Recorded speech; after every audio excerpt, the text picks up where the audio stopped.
सचिन पायलट जी, रघुवीर मीना जी, स्टेज पे कांग्रेस पार्टी के सब नेता, भाइयों और बहनों, प्रेस के हमारे मित्रों, आप सबका यहां दिल से मैं स्वागत करता हूं। और भीड़ में जो हमारी माताएं बहनें बैठी हैं, उनका मैं स्वागत करता हूं।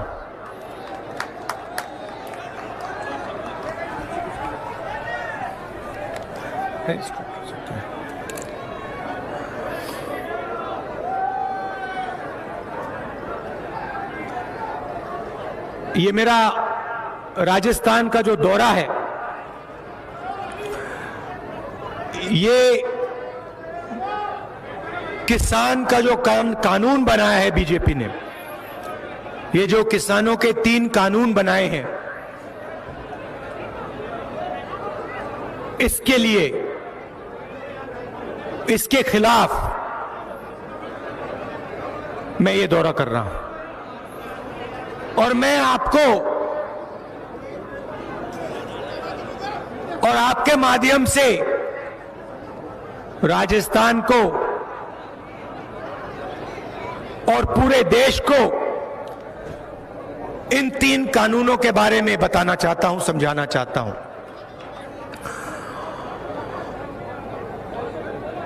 सबसे पहली बात, लोग सोचते हैं कि हिंदुस्तान में सबसे बड़ा बिजनेस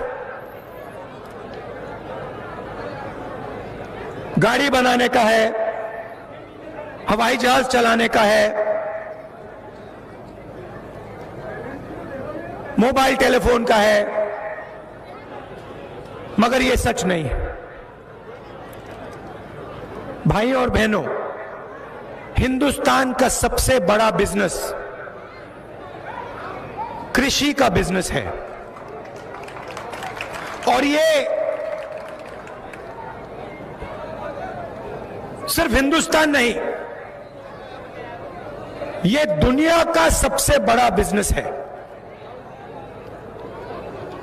और ये बिजनेस बाकी बिजनेसेस जैसा नहीं है। और इस बात को आपको समझनी पड़ेगी, ये बाकी बिजनेस जैसा नहीं है। गाड़ी का बिजनेस देखिए, उसको महिंद्रा चलाते हैं, टाटा चलाते हैं, 1-2 व्यक्ति पूरे बिजनेस को कंट्रोल करते हैं।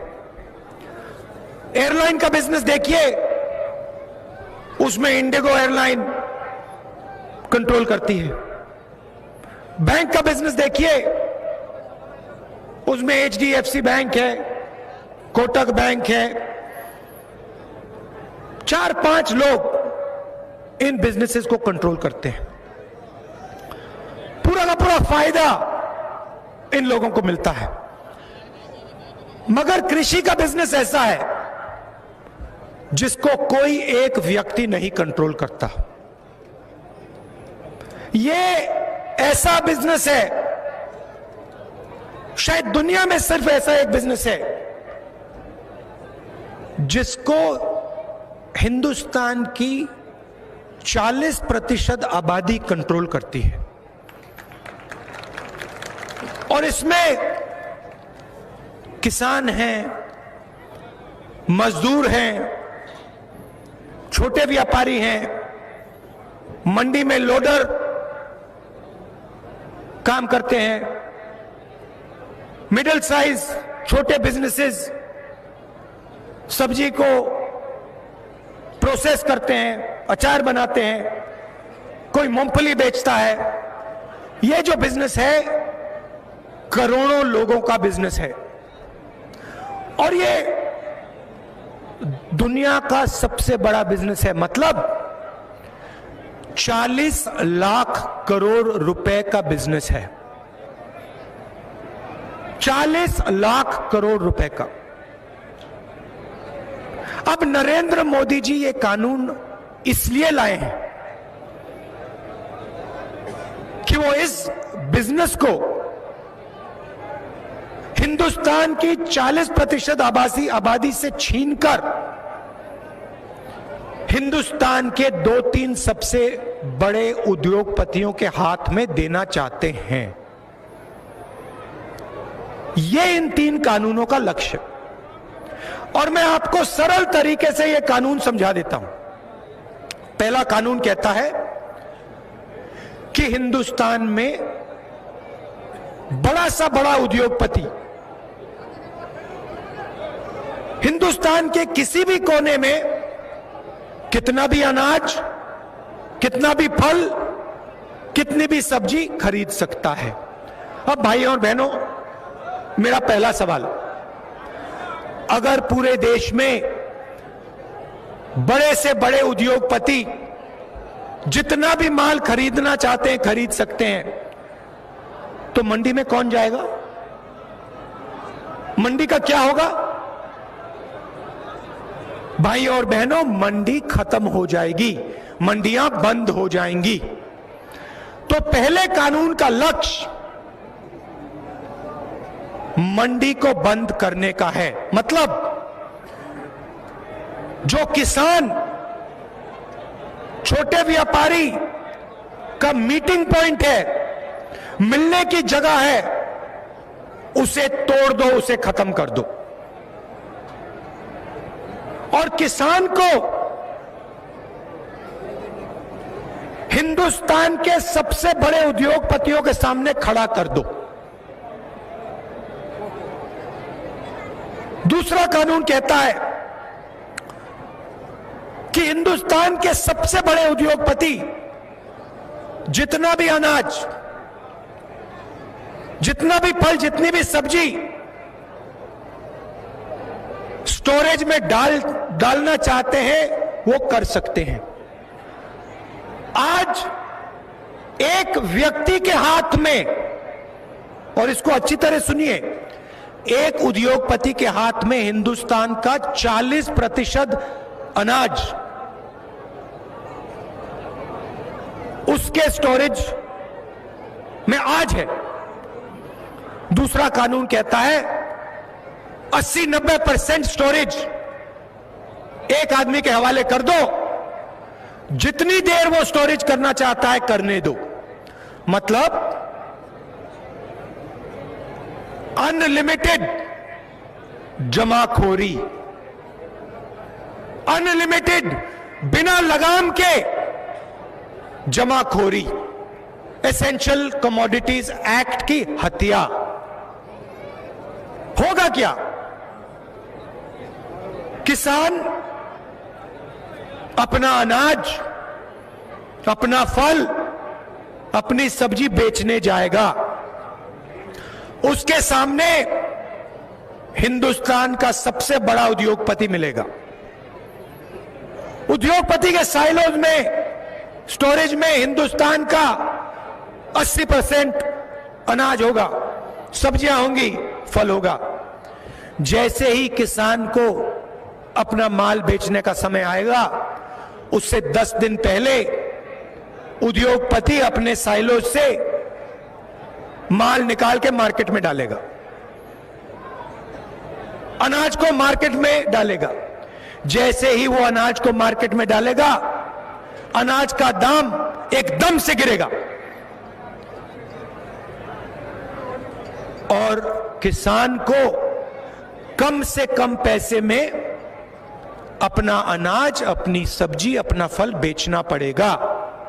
उसके बाद किसान कंज्यूमर बनके अपनी ही सब्जी खरीदने जाएगा, अपना ही फल, अपना ही अनाज खरीदने दुकान में जाएगा। उस टाइम वही उद्योगपति मार्केट से अनाज खरीदेगा, फल खरीदेगा, सब्जी खरीदेगा और अपने साइलों में डालेगा। सब्जियों का दाम दाम, फलों का दाम, अनाज का दाम आसमान में जाएगा और फिर किसान को दुगना पैसा अपने ही अनाज को खरीदने के लिए देना पड़ेगा। मतलब दो बार आपको चोट लगेगी, एक बार बेचने में और फिर एकदम बाद खरीदने में। अब लोग सोचते हैं कि भैया किसान का नुकसान हो रहा है, हम तो मिडिल क्लास के हैं, हमारा क्या लेना देना। कोई कहता है नहीं भाई मैं तो व्यापारी हूं, छोटा व्यापारी हूं, मेरा क्या लेना देना, ये तो किसान की बात है।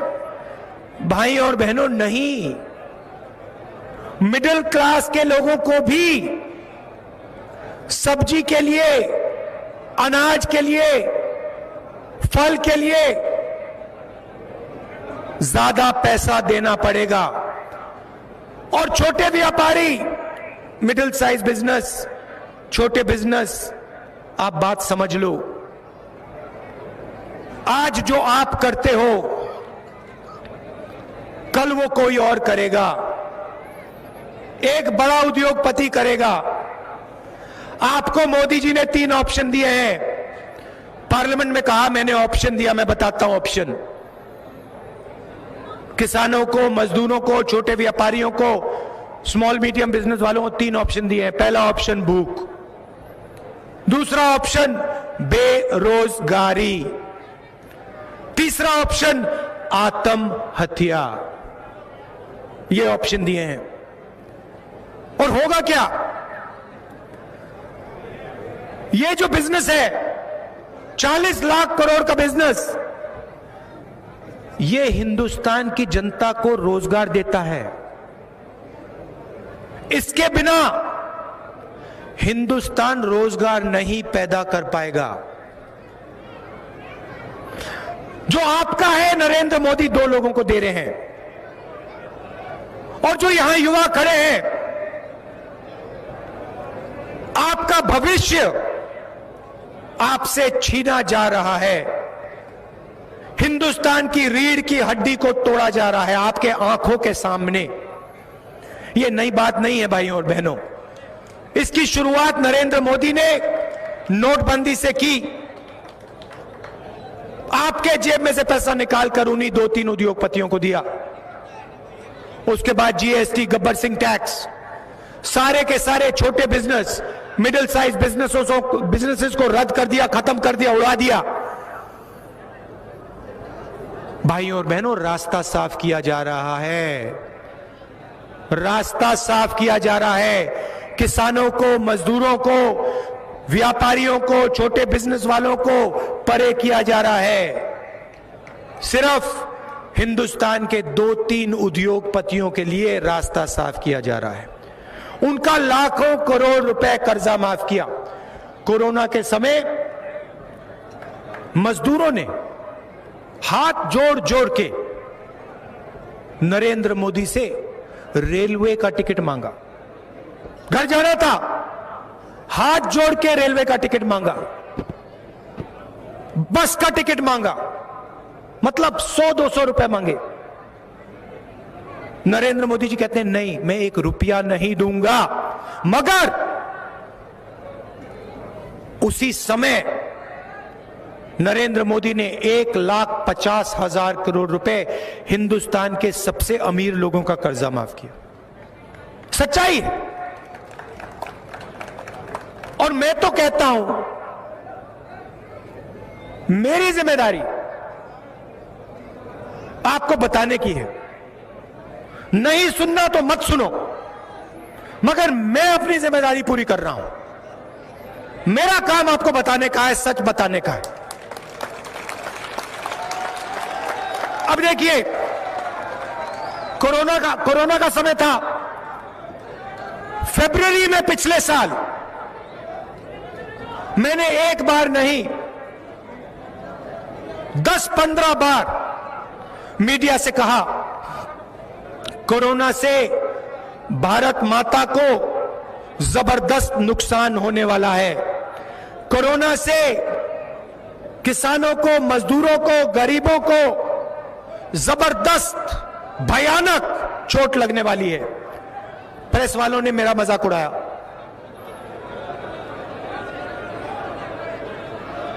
प्रेस वालों ने मेरा मजाक उड़ाया। प्रेस वाले कहते हैं कि ये किसान नहीं है,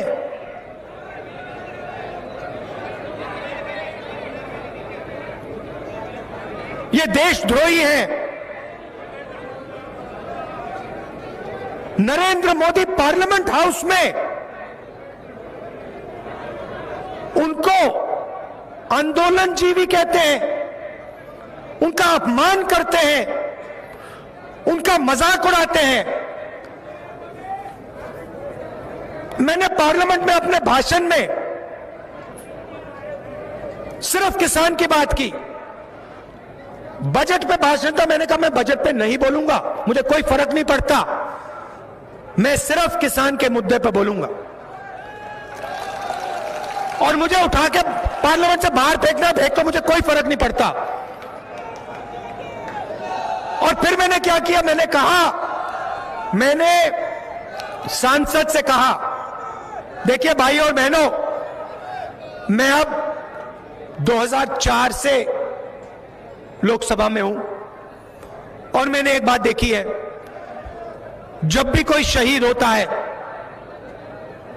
जब भी किसी की मृत्यु होती है, चाहे वो सेना का हो, आंधी तूफान आए,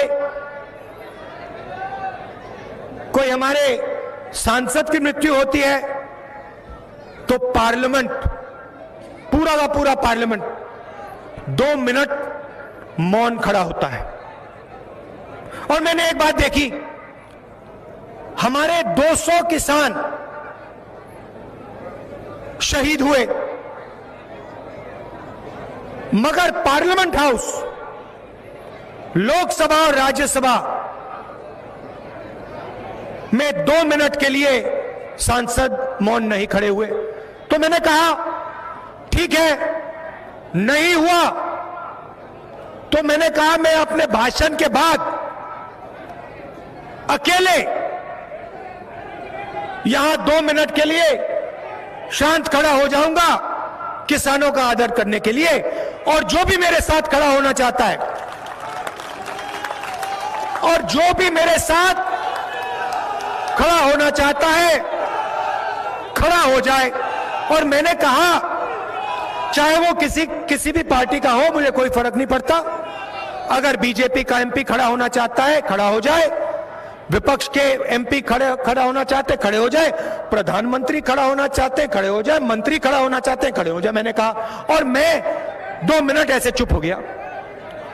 मैं आपको बताना चाहता हूं और देश के किसानों को कहना चाहता हूं, मजदूरों को कहना चाहता हूं, ना कोई मंत्री खड़ा हुआ, ना कोई बीजेपी का एमपी सांसद खड़ा हुआ।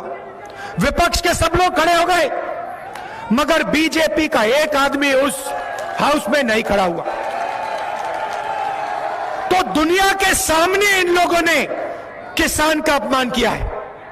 और फिर स्पीकर ने कहा कि आप लिख के दीजिए, और मैं आपको कहना चाहता हूं, मैं लिख के स्पीकर को दूंगा कि दोनों लोकसभा और राज्यसभा को 2 मिनट मौन में खड़ा होना चाहिए। और मैं लिख के दूंगा, और मुझ में पूरा भरोसा है कि स्पीकर लोकसभा को 2 मिनट मौन में खड़े होने देंगे। भाई और मैंने क्या गलती की? जब मैं खड़ा हुआ वहां पे 2 मिनट के लिए, क्या मैंने गलती की? क्या